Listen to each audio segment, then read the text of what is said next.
Hear what I'm saying? For 17 years, I read the Bible from cover to cover every single year. I read the Bible 17 times from Genesis to Revelation and one time from Revelations to Genesis. And after reading the Bible 17 times, I still only know 2% of it. Y'all didn't hear what I'm saying? Because guess what? Every time you read the Bible, it's another book. If you ever get stranded on an island and you have nothing else to read, if you got your Bible, you'll be entertained every single day.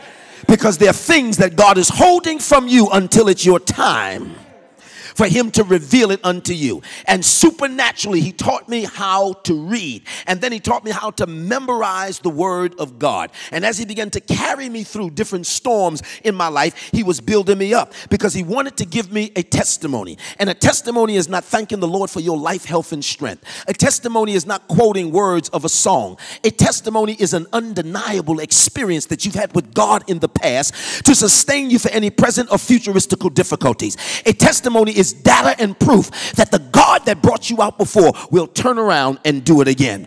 Is there anybody in this room that has a testimony?